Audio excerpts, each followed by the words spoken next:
Good evening, brothers of the evening. mighty 4th District. I greet you in the name of my Lord and Savior, Jesus the Christ. Certainly, we thank you for tuning in today on our first 4th District Health Symposium. It is our belief and our prayer that we will be able to provide relevant information to each and every one of you and your families that will help us as we try to navigate the waters of Black male health. We have with us several individuals that will go through questions on this evening. And so without further ado, I'd like to introduce you to our moderator on this evening. You know him as the newsman, but we call him Brother Ben Holbert, the mayor at Woodmere Village, I think is how that is actually pronounced. Yes. At this time, we're going to turn this portion over to Brother Holbert and allow him to come forward. Thank you, my brothers. All righty. Thank you very much, Brother D. I do appreciate it. We're very happy that everyone has decided that they wanted to participate in this wonderful event. 4th District, this is the 4th District's Health Symposium. And again, my name is Ben Holbert. I'm a 42-year member of this illustrious fraternity. I operate out of Zeta Omega chapter in Cleveland, Ohio area. And as the DR just mentioned, I spent about 25 years working as a journalist in Cleveland, working with the NBC television station and also the CBS affiliate. And if you are joining us today, you're likely doing so through YouTube or Facebook, or hopefully you were provided with this link from a brother of Omega Psi Phi Fraternity Incorporated. We have a panel who is going to discuss with us today the issue of COVID-19 and why this virus really needs to remain on the top of mind of every person who's in the sound of my voice right now. I'd like to say right off the bat that in your respective cities, more than likely you have watched a newscast or you read a news report where there is information that is provided to you that affects the mass audience. But on this particular program, on this particular show, what we're trying to do is to direct it directly to the men of Omega, Black men in general, and people of color, so they will continuously be educated on this virus. So please know that we do have a number of brothers who are going to be speaking to you in a few moments, but it's important that you all know that the views that are expressed, you've heard this on television before, but the views that are expressed by the individuals who are participating are those of their own understanding and their personal knowledge. If they do not reflect those necessarily of Omega Psi Phi Fraternity Incorporated and the 4th District of Ohio. But we do believe that you are going in West Virginia, but we do believe that you're going to be highly educated. There's going to be pearls of wisdom that are going to be provided you today as you watch this. And we really think that this is going to be a very instructive program. So without further ado, let me get this underway. I'd like to introduce our panelists. We have Dr. Michael Doolin. He is a family medical specialist out of Lebanon, Ohio. He's also affiliated with the Atrium Medical Center, and he's a member of Delta Alpha. So brother, if you could just wave your hand so everybody can see you, it'd be greatly appreciated. We also have Dr. Davis with us, Dr. David Davis. He's a family medicine specialist in Youngstown, Ohio, has more than 27 years of experience in the medical field, and he comes to us through Psi Omicron chapter. Thank you very much, Dr. Davis. Percy Lee Frazier, MD, is a healthcare provider located, yes, thank you, brother, located in Dayton, has 47 years of medical experience. His specialties include obstetrics and gynecology. So, and he comes from us, the Xi Iota chapter. So we appreciate you as well, brother. Keith Vusin, I knew I was going to do it, brother. I do apologize, but I'm going to get it. Vukasinovich is the CEO of CRN Healthcare. His personal goal is he serves as the executive officer of that organization, and he really is interested in making sure that we take the delivery of service through research and actually put it into practical experience. And he comes to us from Delta Alpha chapter. And of course, you just heard earlier in the beginning, you heard from our DR, David Rutherford, the 35th DR. And we also have with us my brother Mike West, who is the first vice district representative. So brothers, that was a mouthful. We had a whole lot that we needed to say to set the table, but we want to get right on into this. And what we've done is we've allocated roughly 50 minutes for this discussion. So we really want you all to be engaged, jump in where you fit in, and see what you can do here. But Dr. Doolin, if you don't mind, I'd like to start off with you. Hopefully it's a softball question. But this whole thing of COVID-19 and this virus and this Omicron variant, we've heard of the Delta variant. If you could set us up, let us know, what is this COVID-19 virus? So COVID-19 virus is one of the coronavirus family. Coronavirus has been around for a long time. One of the big questions that I hear is people say, you know, is this thing real? I look on my Lysol can and they already says can kill coronavirus. Well, coronavirus has been around for a long time, but this particular variant, this COVID-19, and it's 19 because it came out in 2019, is a virus that has not been in mankind before. It has been in the animal population before, but it's not been in the human population in the past. And subsequently, humans did not have the means to be able to fight off this specific viral infection. So we know that there's bacterial infections and viral infections. This is a virus, antibiotics, et cetera, don't work against it. But our body's immune system does have the ability to make immunoglobulins to be able to fight against this particular virus. For all the brothers who are doctors or in the medical field, I mean, when people come into your office or call you, I'm sure that they're pretty nervous about this. We've been enduring this for almost 2 years now, but how do you calm fears, or do we need to calm fears? Oh, And that's for anybody. Well, I can answer that pretty much. I see it almost every day. We do need to calm fears, and it's really just through education, because most of the population isn't educated on the topic, and they get all kind of different stuff from the internet, and it's a lot of false information, and that false information facilitates fear. Yes. And what you have to do is just bring them in and educate, and that's what this symposium is about. It's just about educating our people so they can have a better understanding what the virus actually is, how to prevent spread, and how to protect yourselves and your loved ones. You know, all of you all have probably heard people make the reference to, well, you know what, I would get that vaccination, but I don't know what's in it. I don't know what they put in it. You know what, I don't know what's in Tylenol. I don't know what's in Advil, but I do know that it alleviates the headache if I have it.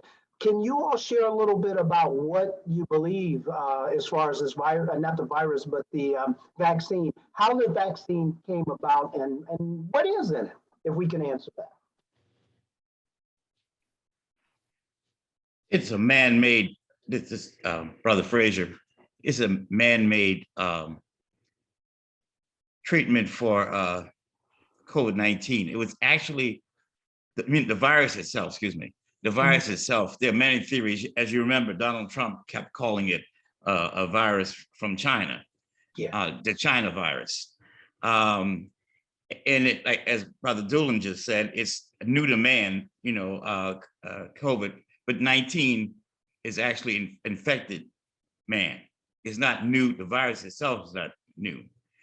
There's theories about monkeys and where did the virus start, somewhere in China. But needless to say, it's here. It is here, and it's here to stay for a while. It's a miracle that we found a treatment for it so fast, vaccination. They will write about this in history, how rapid we developed this virus. The other question is, as you know, as being a Black person in America, we all remember the Tuskegee study. Yes, sir. And how black men were not treated for syphilis, so they can study syphilis in all degrees, even neurologically, and how it affected men, which was terrible. It was a government financed study, in Tuskegee, Alabama. So our people in general are afraid when it comes to that kind of stuff. How do we do that? How do we help our people, particularly Black folks? I had the vaccination. In my church where I'm a deacon, I had both vaccinations. So I tell my congregation that, it's safe and effective. I trust God and I trust the science. I've been basic medicine like the rest of us in this call from CDC ever since I've been in this business, which is 40 some years. So that's where we get our data from. So don't be frightened about the safety of the virus. I mean, safety of the vaccination. It's a safe vaccination. I'm 72 years of age and I've had this vaccination now a year and a half. Okay. And almost. So, and I do surgery every day. As a matter of fact, people will come to the surgery room. I'm doing a C-section, a lady who came in labor, she's previous C-section. And they said to me, Dr. Frazier, incidentally, this lady's COVID positive. I said, okay, fine. We got to keep going. So yes, as Afro-Americans in this country, we're a little leery of stuff, new stuff, because of our history and what has been done to us in the past. But it helps us to survive this vaccination. And we got to survive, as Malcolm X says, by any means necessary. But we got to survive. And I care about my people, and I wouldn't tell them to do anything I didn't do. So that's my feeling. And Dr. Frazier, you bring up a great point too. And again, anybody can jump in. This is a roundtable discussion, but you also mentioned as far as the church is concerned and how important it is. We have the Divine Nine that can get the message out. You have the churches that can get the message out. How important are our voices in making sure that our friends and families and neighbors recognize how important it is to get vaccinated, or how important it is to be aware of this virus? As community leaders, we have a very, very strong voice. And like I said, I'm a deacon in my church. So I go to I pray, say my prayers, and I go to tell people in my church, listen, I love you. And more importantly, God gave me this talent to use for his glory. So I'm not going to tell you anything that's bad for you. I've been practicing medicine for 40 some years and delivered over 10,000 babies. And the thing is that God has blessed me with a profession, and I love my people. So we got to love our people first and foremost. I love you, brothers and members of Omega Psi Phi Fraternity Incorporated, but I also love our people in general. So we have to lead by example. We have to lead by example and show people that we're fine. Let us survive. Let us survive on. They've been trying to destroy us ever since we got here off the boat. So come on, let us survive. Let us survive.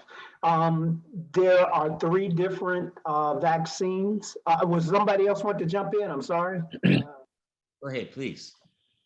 What I was, Dr. Doolin, just talking about vaccine safety, and I think you were just about to touch on that. This specific vaccine, there's some mRNA vaccines that are out.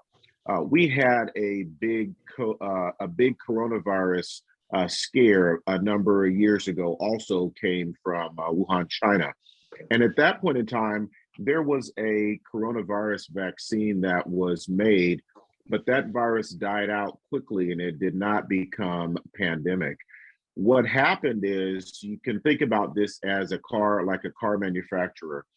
There came out a base model for this vaccine that once a new coronavirus strain came forward, all they did was take that basic chassis, they plugged in the proteins from the new virus, and they were able to come up with a new vaccine. So people say, well, how did this happen so fast? Well, a couple of things happened. You had the top minds around the world working on vaccinations.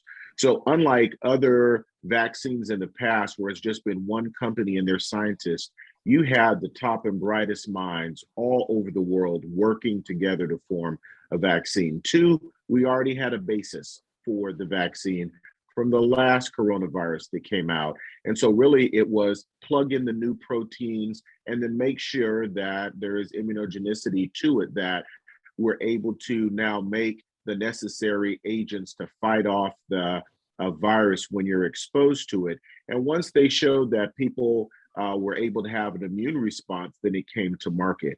So this really is going to be the way that a lot of vaccines come to us in the future. It's no longer going to be start from ground zero and come up with a whole brand new vaccine. There is already a base model that's there, and they've shown that you can just plug in proteins, make sure the thing works, and you can roll it out, and it's safe. We're not seeing people die from the vaccine like we're seeing people die from COVID. And I think most of us, unfortunately, have had somebody that we knew that has died from the COVID virus. But I would dare to say that most of us don't know anybody that's died from taking the vaccination. So the vaccination is safe and it does protect people. Can you still get the COVID getting the vaccine? Yes, you can. So if you get the COVID vaccine, you can still get COVID. The key is that you don't die for the most part, unless you have some very serious underlying illnesses, some kidney failures, advanced diabetes, heart disease, etc. But for the average individual, once you're vaccinated, you may be a little sick, you're just not going to die. The vaccine is safe and it works. We saw something in the news today, Queen Elizabeth, she contracted COVID-19, but they say pretty much her symptoms are just as you described, Doc, that she had cold symptoms, but hopefully the Queen will survive, and anyone else who has vaccinated, they will as well. And I wanted, to throw this out. In the early stages, everybody was rushing out there and it's like, okay, did you get Moderna? Did you get Pfizer? What about Johnson & Johnson?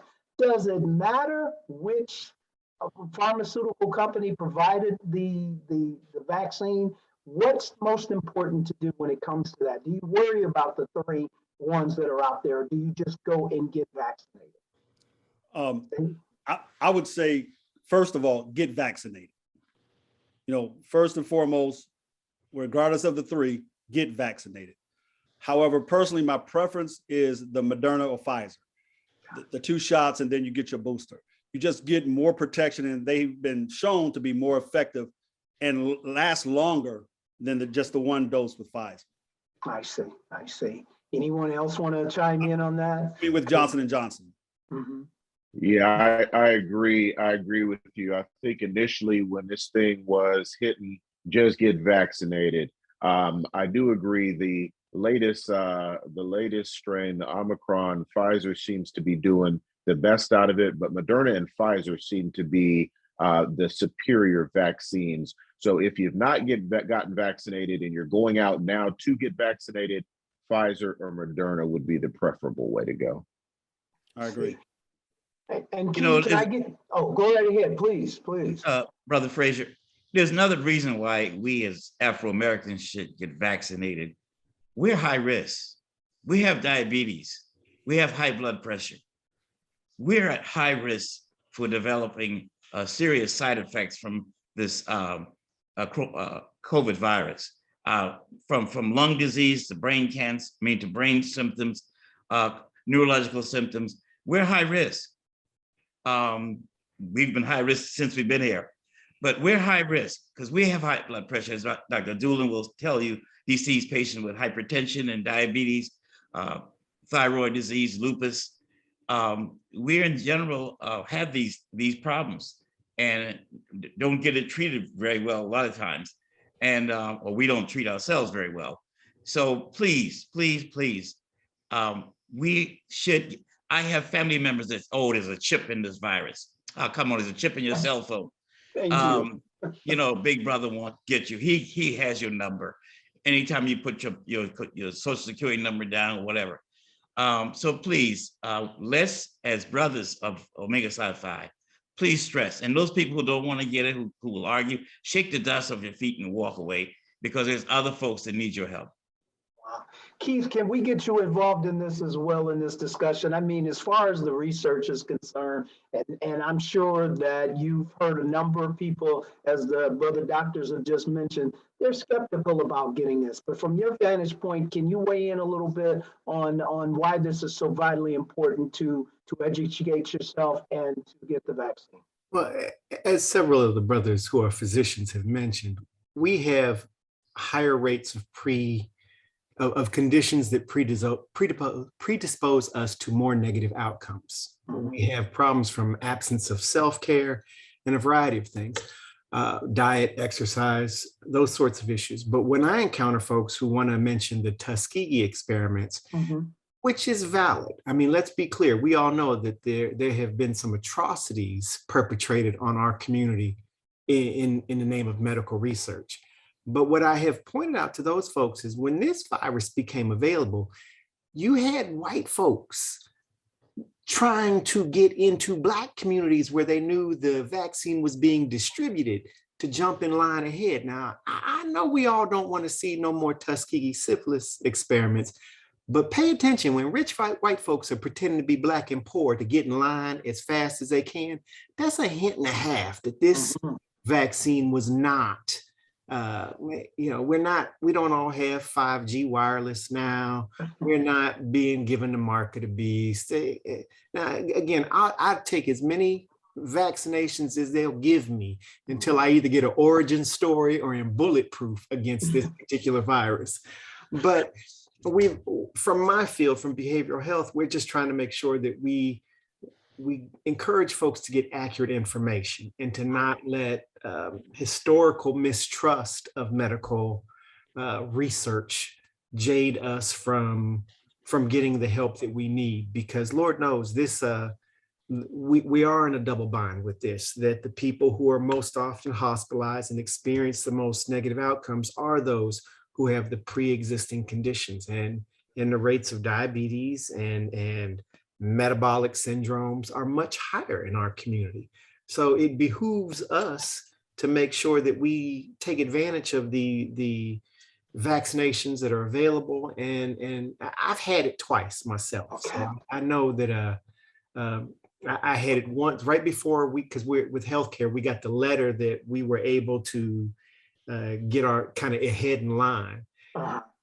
The same day we got the letter was when I found out I was tested positive. So I know what going through this was like unvaccinated, and it was no fun at all compared to, I was in Texas in December, got exposed to the new Omicron variant and really didn't even know. I was like, I got a little tickle in my throat. But I attribute some of that to the fact that I've had both injections and the booster, and I put my faith in the science behind this. I wish more folks would listen to that. Well, let's get a personal, when you found out that you tested positive, was there fear? Was there nervousness? Was there anxiety? What went through your mind when the test came back positive? I went from, I have a little tickle in my throat last December to feeling like I was dying in a space of 24 hours. So, when I went, oh, something's wrong, I was like, something's not right. And the next day when I woke up, I felt so bad. I went to call the office to say, hey, have one of the nurses come by here and hazmat up and test me. And she said, everybody in your IT department, which is where my office is at, just tested positive. So it was almost a foregone formality to test me at that point. But I got out of bed twice that first day to use the restroom and have a cup of tea, and about 16 hours later, the same thing. But that was the closest to conscious or moving I was. So it was bad. And about after 3 days of being like that, it was gone. So it was not fun at all. And it does, even as a younger person, I'm only 50, it did, Lord, am I going to be one of the folks who leaves here, those sorts of things. So you err on the side of caution with this sort of stuff. I would rather anybody get the vaccine What I find odd too, those are the same folks who don't want to trust the vaccine, want to trust some of the new other treatments that have been developed. And it's like, how do you do this mental gymnastics right here? You don't trust the vaccine because it was made too fast, but these doctor brothers, help me out, monoclonal, whatever the treatments are, they got Monoclonal developed, antibodies. yeah, they got developed even faster in response to this. So how folks trust those, but not the vaccines, which were, as Brother Doolin explained, based on existing research. Again, but so many folks are getting their medical information from YouTube University and Google College, and think that because you didn't do research when you found something on the internet, you did a search. That's not the same thing. And I can't find in 5 minutes on Facebook or Twitter anything that is the equivalent of these brothers' graduate degrees in medicine. But we're also in the era of not validating the value of education and having to fight these almost myth buster situations when it comes to vaccination. Is kind of the scenario we're caught in the middle of. As America has dumbed down in general, we've kind of tried to follow suit. And the unfortunate reality is we get disproportionate consequences for doing the stupid stuff that mainstream America does. So, you can be a complete moron in that community and become president. And do that in our community, you're going to be on unemployment and welfare for the rest of your life. So, we never experience these same consequences, be they social, political, or medical. So we've got to work twice as hard to preserve our health and our wellness in all arenas. And that's just, that's just the mantle of being Black in America. Yes, sir. I want to ask one more question as far as the medical situation is concerned, but I wanted to let the Brother DR and Brother First Vice that I'm going to be coming in a few moments asking you a question relative to what the fraternity can do, specifically our undergraduates. But what I want to do real quick, just to ask you brothers who are involved in the healthcare, every day you see how this virus is taxing the men and women, the doctors, the nurses, and everybody who's associated with trying to make sure that we're safe and we're well. Do you want to speak very briefly on how what you've seen in your various areas, you're all throughout the state of Ohio working, but how taxing has the coronavirus been on the men and women that you work right alongside of? Oh, it's very taxing. I mean, you're talking about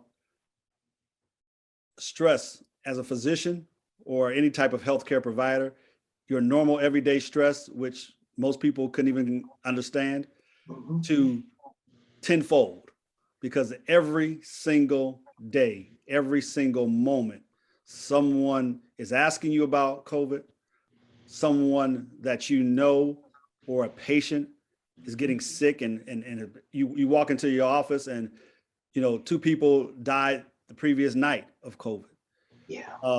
So it's unbelievable. I can't even express it in words, the amount of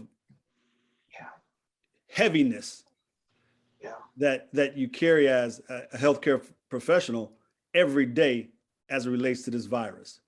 And that's one of the things when we were talking about depression and things like that. It's depression for everyone. Everyone, whether you're treating it or whether you have it, because not only are we treating people with it, we're trying not to catch it. Yes. Okay. So you're seeing people every single day in your face and you're trying not to catch it. Whether you're vaccinated or not, you don't want to catch it and bring it home to someone, even though they may be vaccinated, they could still have a bad outcome. Exactly. Especially when it first came out. When it first came out, I had a patient bring in his wife and he made up symptoms because he knew he wouldn't get in the door if he would have told the truth, because we would have sent him straight to the ER, and he didn't have it at the time. She ended up having it, but he's walking around with no mask, talking to people outside. He ended up catching it. And had a bad outcome. So the stress on it is unbelievable, or it's just unbelievable. All right. Any other brother doctors or in the medical profession, anybody want to weigh in? Because I'm going to pivot in just a second and get Brother DR and the first vice involved in this conversation. Yes, I'd Go ahead. like to just quickly. So, I agree, Doc, that the stress has been unbelievable. You know, not only to us as physicians, to our staff, but those ER docs, those nurses that that are there. Sometimes you can't even have family members there. They're having patients pass away by themselves. The hospitals are overworked. I mean, plenty of states, ours included, National Guard has to come in, to be of help. A good friend of mine is an ER doc, and at his hospital, they were so full, they had no place to put patients, so they just stayed outside in the ambulance. So he not only saw patients in the ER, he had 12 ambulances in his parking lot that he was taking care of patients because there was no place to put them. And when you're seeing that day in and day out, and in my practice, we've had probably 35 to 40 people that have passed from COVID. Some have been multiples in a family that have passed, and that just hurts. It hurts, especially when you're trying to do the best you can to educate people. And like Brother Vukacinovich said, they're on Dr. Google or whatever and coming up with stuff that is just so wrong. Unfortunately, this whole issue has become so politicized. It is so political that people are drawing lines in the sand that are not based on true medical knowledge. And it hurts. So my hats are off to all those docs, nurses, anybody that's in healthcare. This has been it's been a scary time.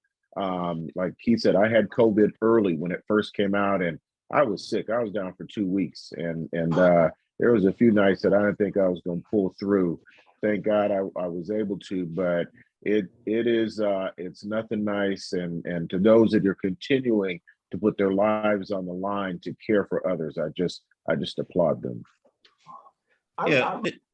Please, bro, go ahead. Dr. Frazier again. We should wear a mask and we should wash our hands and keep safe distances. But there's something called faith and trust. We can't stay in our houses. We got to go to work. We got a family support, and if Jesus asked you, like, what did you do for me for the past 2-3 years? Well, I was in my house hibernating. Well, at some point in time, you got to get your vaccination, wear your mask, wash your hands, keep social distance, but you got to work and you got to be out here contributing to society. And if you listen to Fox News, everything is wrong. Now, we've been using CDC in this country for data as long as I've been practicing medicine. And as Brother Doolin just said, it's very political. Whatever the Democrat says, the Republicans don't agree, etc. And we're caught in the middle. The old African proverb, when two elephants fight, the grass suffers. And we're the grass. So I want to take care of the grass down here. So get your vaccination, wear your mask, wash your hands, social distance, but don't hibernate. You got to get out here and do something. I go to work every day. I've had 3 colleagues die from COVID, and 2 of them on the ventilators. They got off of them. But we have a job to do, and we got to do it. We're living history. They will write about us in the COVID-19. But do those things and keep telling folks to get their vaccination, please. Thank you. Exactly. And Brother Frazier has a great point here, Brother DR, Brother First Vice. We have a job to do. We're part of the Divine Nine. We're the talented 10th. We're educated men and women in the Divine Nine. So as far as, if you have an opportunity to speak to the chapters in the 4th District, Ohio and West Virginia, and tell those brothers, give them a bit of advice or suggestions coming from your offices. What would you say to them as far as, nationally mandated programs and as far as educating the people that they go to school with? I'll let either one of you take a swing at it. Well, certainly, Brother Holbert, as we deal with young people, you know, they think they're strong, can't be touched, feel that they can do just about anything. And we've had to educate them and encourage them to get vaccinated. I know I had to even encourage my son over and over again to get the vaccination.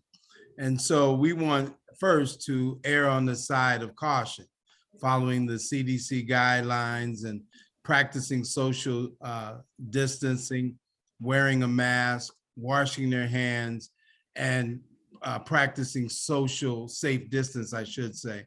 At the same time, we want to make sure that in the communities that they serve, that they are being beacons of information, that they're taking it back and sharing it within their community, and that they're providing opportunities to educate others.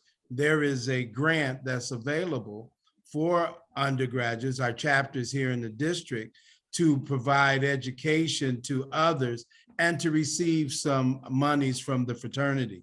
So we encourage them to certainly get involved, understand what it is. And that's one of the reasons we've had this symposium on, so that we can educate our people and make sure that we can come to the experts like Dr. Doolin and Dr. Davis and Dr. Frazier and gather the right information, so we're not relying on Nurse Google or Dr. Facebook, as been stated earlier.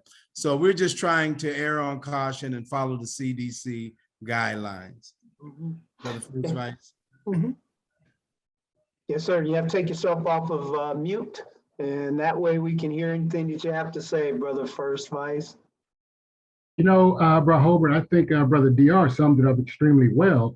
I would just add, I think as our young brothers, we just need to make sure that they treat it as a reality. You know, like Brother DR said, a lot of the younger ones, when we were all young, we were superheroes. You know, we were the Black Panther back in the day. So we just have to make sure that the young brothers treat this as a reality, and then they are the beacons of hope. Make sure they're communicating with their peers and letting them know, hey, let's be safe. Because if you get some young brothers who are out there leading the charge, the rest will follow.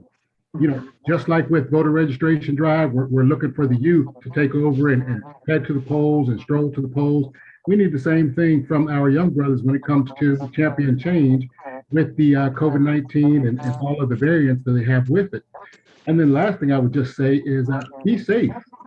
You know, I know Brother Percy just talked about we still have to get out, we still have to go to work, and they still have to get out and they still have to go to class. But when it comes time to the fellowship and the social activities, just make sure we're being safe. Wear a mask, social distance, follow protocol. If you go somewhere and it says wear a mask, adhere to that. If you've got an opportunity to limit the number of people at the event, adhere to that. So I would just say adhere to what the CDC is saying and be safe and talk it up and treat it as a reality. And great point, both Brother DR and Brother First Vice.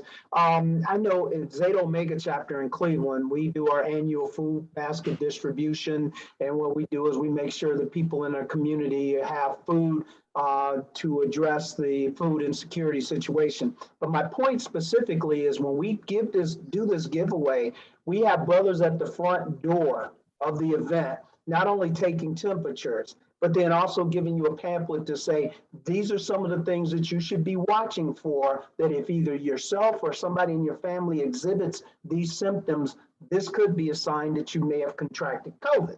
Then also too, there are the masks. We always give away face masks as well. So these are things that can be done if you are actually doing a public service event where you're engaged with people. You can still do it in a very, very safe manner.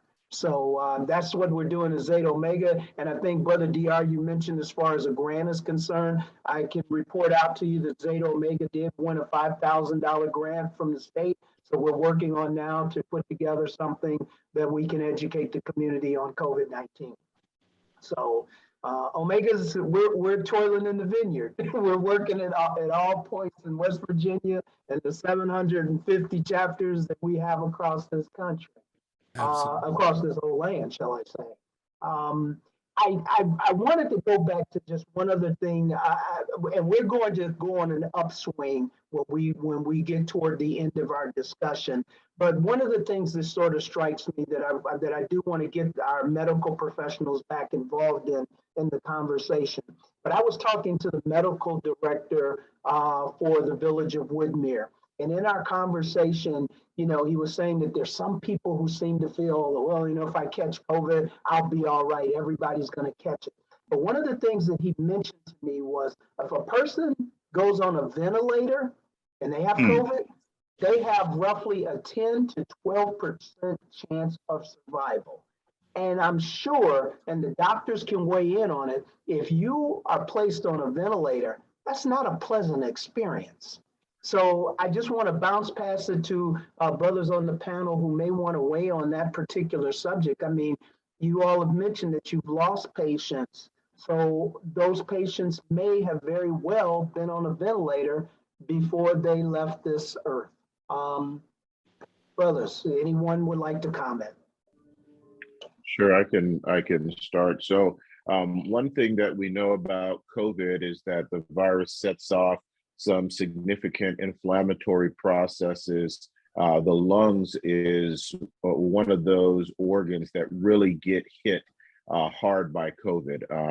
And once people move to ventilatory status, oftentimes they don't survive. Certainly some people do come off of the ventilator, but it can be very long and tedious. And the thing that happens with a lot of people, even those that aren't even on the ventilator, is there are some long-term respiratory, call them long haulers, symptoms that come with COVID. People have chronic shortness of breath. They have chronic fatigue. They're not able to do the things that they used to do before because they are so tired and the respiratory system gets hit. So I have just been seeing people over and over again that I've been putting on some different inhaler type medications that have never had to use an inhaler before, just because the respiratory effects from coronavirus are devastating. Fortunately, for a lot of people, those effects go away. It can be months, several months for some people before that goes away. But as you stated, ventilation is never good. They try their best to put people on high flow oxygen or BiPAP or something else to keep them off the ventilator. But oftentimes, if you end up on a ventilator, like you said, your outcome isn't very good. So once again, vaccination is the way to go. We are not seeing majority of people that are vaccinated. They are not needing ventilation. See, yes, One sir. thing, can I add one thing? And it's very ironic. I just had to leave the Zoom for a second.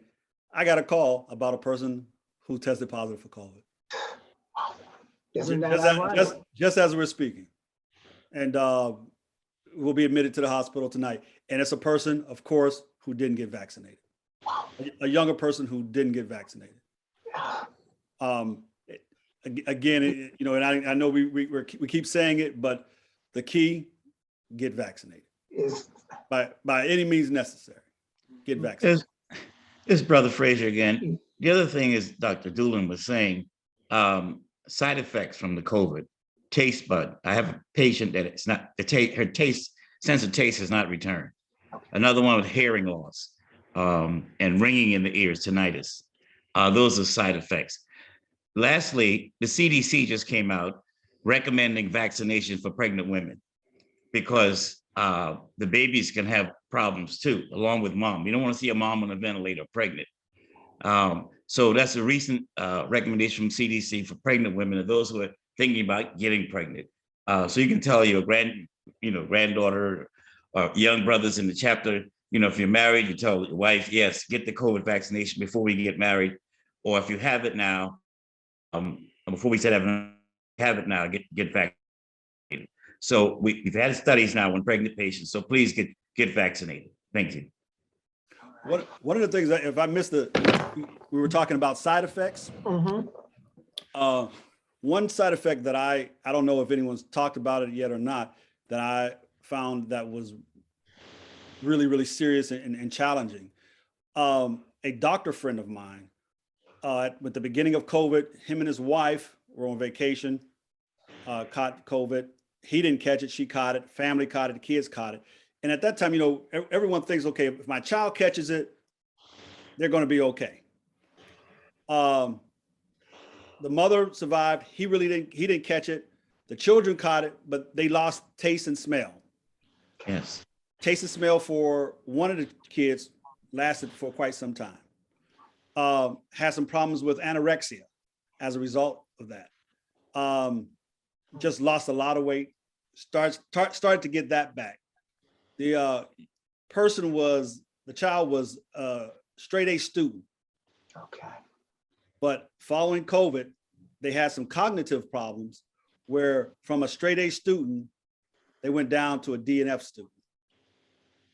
So when we talk about it's not just dying, it's the complications if you catch it and you survive, and without the vaccination, that just increases the likelihood of a bad outcome, and we can get it, but we can give it to the people that we love. Yes, sir. If we're not vaccinated, we can give it to someone we love, a child because one of the things now is, as a family doctor, and Doc, as you know, as a family doctor and as an OBGYN, mothers and families do not want to get their children vaccinated because they think it's something in the vaccine. But the kids are also being affected by this virus. Yeah. And God forbid your child is one of them who has a bad outcome. Whether it's cognitive, anorexia, taste, smell, tonight ringing in the ears, whatever it may be, it's very serious. Dr. Davis, you brought up a very important point too. This is also a mental situation as well that is taxing on a person. And now I have to put on the other hat as mayor of the village of Woodmere. There was a fatality in our community. And so when we arrived, we come to find out it was a 16-year-old girl who just could not deal with all of the restrictions and the issues relative to COVID-19.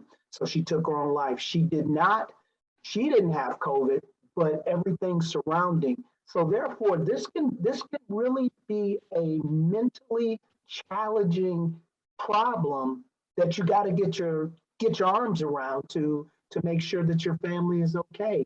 Would I be correct in suggesting that? Oh yeah, it's not just mental; it's also physical. Think someone who has diabetes, high blood pressure, and you're stuck in the house. What are you going to do? Yes, Eat sir. and no exercise. You're just going to sit around. Okay. You have COVID babies because people are stuck in the house, and then you have people who are gaining weight and just getting unhealthy, along with the depression, because then they're depressed, they eat more. Yes, sir. It's just a vicious cycle. It's a vicious cycle. Wow.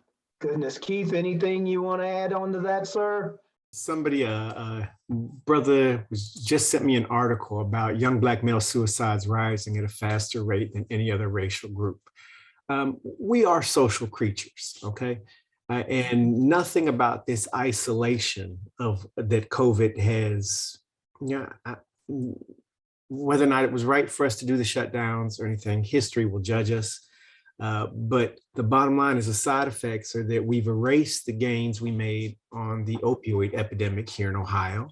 We're back to overdose rates that we haven't seen since 2015, 2014, and anxiety and depression are through the roof. We are social creatures, and the isolation has never been something that humans have weathered well. And we've known that for a long time. The oldest versions of prisons we had in the United States were called penitentiaries because they were literally, everybody was in solitaire. And they stopped doing that because everybody went crazy when forced to be in solitaire for extended amounts of time. The comment about the COVID babies, well, we jokingly talk about these COVID kids. They've been... It's a COVID kid doing it right now. One of my friend's son on his phone. All right. We talk about the absence of social skills for these kids that have not been in school for 2 and 3 years and are running around like baby's kids, okay? Because they've not had to learn how to play nice in the sandbox. I worry about the older kids who have had their high school or their college experience virtual for 2 to 3 years, and they do not seem remarkably well prepared in my estimation. Now, I know to a certain extent, every generation thinks the generation after it is soft, and God help us all. But with these kids who have basically been able to keyboard commando their way through rough housing relationships verbally, the bullying that's going on, and then just the general thin-skinned nature of them because they have not had significant social interactions outside of a screen. Yeah. We'll be sorting out the ramifications of this socially and psychologically long after I think we have handled this medically and physiologically. That's a great point. Longitudinal studies, probably what we'll see in 10 years from now, what took place in 2021, 21, 22, and 20 is just going to be significant. Brothers, we have roughly about 8 to 10 minutes left to go here, and I want to make sure that we leave our audience with those pearls of wisdom, with that advice from your particular vantage point. So, I want to give you all a second to sort of think about it, but that's where I'm going to be going as we transition to the close. Brother Doolin, Dr. Doolin, I guess I'm going to call on you first, if you don't mind. But if there's any kind of information that you think that you would like to share with the people who are watching this, to give them just that, kernel of hope. But at the same time, if you have to take them to the woodshed and let them know this is no joke here. We talked about a number of things, how this has impacted families and individuals, but if there's something that you would just like to say, if you could, to impart as we get ready to close on what someone needs to do. Certainly. So as we've talked, of course, vaccination is important, but also exercise. So diet and exercise are those things that will strengthen our immune system. So diet and exercise is extremely important. The goal is at least 15 to 30 minutes, 3 to 4 times a week is what we should try and hit. As far as healthy eating and even supplements. So people ask, well, what can I take? Black seed oil, which is a cold pressed cumin oil, is a great immune booster. Zinc, and as we heard, vitamin C and D.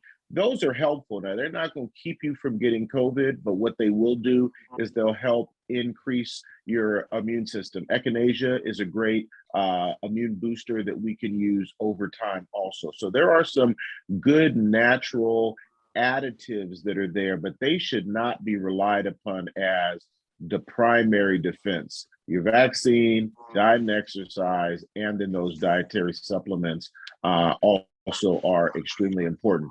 And then lastly, like Dr. Frazier said, faith in God is extremely important. So get in your meditation, get in your study time, get in your prayer time. If you are not feeling safe to go back to service, make sure that you talk with somebody on the phone, get a prayer partner that you're going to have.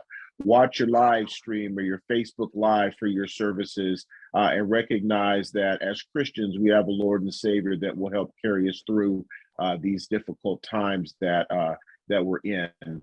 Don't leave your friends out there by themselves. Make sure you make some calls and do some welfare checks on those that you love and that you care for.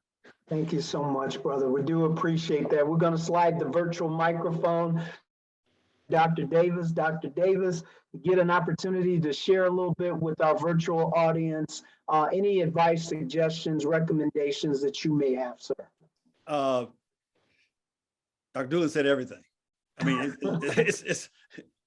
he just dropped the mic. Vaccination. And I would say, please do not be fearful of the vaccination. Okay. The science behind it is not new. It's not new. It's not hard to, once you find what you got to get it immunized against, you just put it in there. and let it run. The science behind it is not new. So don't be fearful. And if you're fearful, talk to someone who knows, someone who is educated about the topic. Do not go by all of this internet stuff that you can find online and all of these, conspiracy theorists. Please talk to someone who's educated and get vaccinated. Dr. Davis, I appreciate that. I'm coming to you, Dr. Frazier, in just a second, but what you just got through saying was so vitally important. A couple of months ago, well, actually, it was a year ago, I did a television public service announcement with one of the television stations in Cleveland, WOIO, and our whole premise behind the campaign was get the facts about the vax. Ask your doctor, ask the healthcare provider, get the information from a credible source on what is going into your arm, but make sure that you recognize how important it is to have it go into your arm. So I wanted to pick up on what you said and bounce past it over to Dr. Frazier. Sir, you have a lot of wisdom that you've imparted earlier, and we just want to see if there's a pearl of wisdom that you'd like to drop before we go to the next brother. We have one of the greatest healthcare systems in the world. People come from the Arab eminence from all over the world to get treated here in America. So we have a great healthcare system. Use it. Use it. Go to the CDC website. If you need to go to the website, the CDC has an excellent website. We call this the practice of medicine. We learn things every day to help to improve life. Our life expectancy is going up, particularly as Afro-Americans. So have some trust and faith. My faith is in God. I go to work every day at 72 years of age, and I do surgeries and I'm exposed, but I have faith. And above all, with all the supplements, drink water, please. You'll be amazed how many people don't drink water. It's cheap. You can drink it. It hydrates you. It's great for your health. Drink water.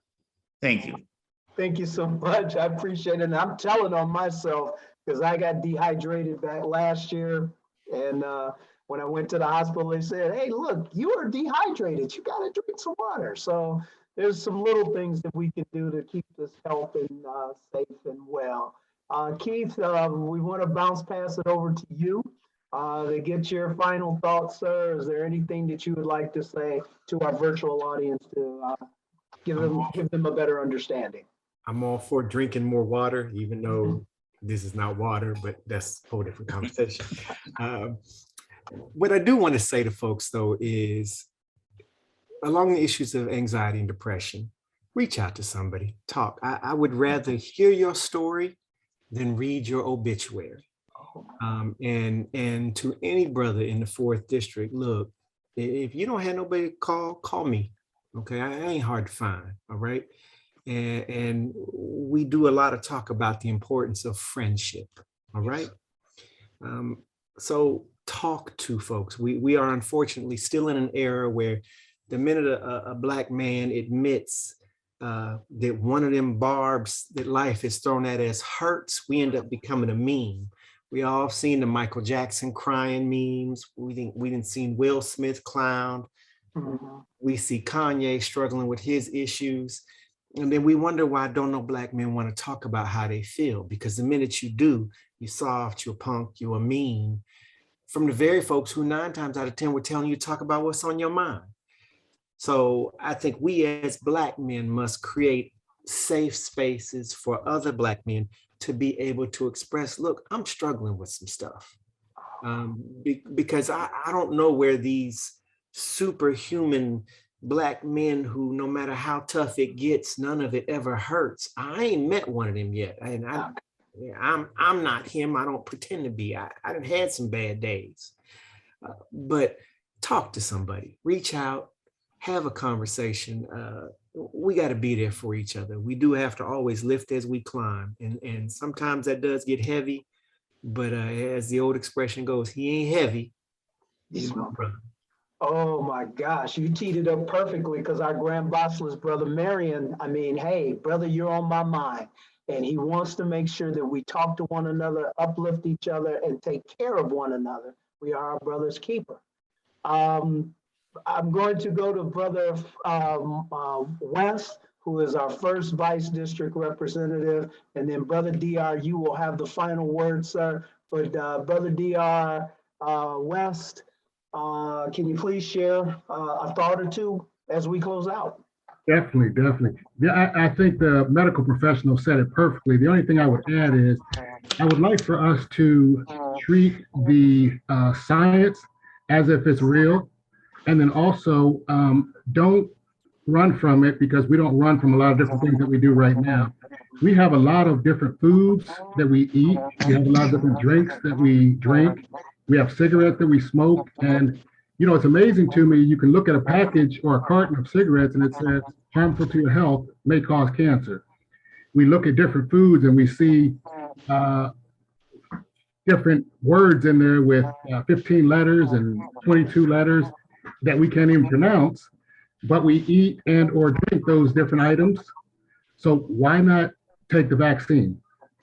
I work in retail and I give thousands of flu shots every year. Nobody has a fear of it. Nobody worries about it. They come in willingly and take the flu shot.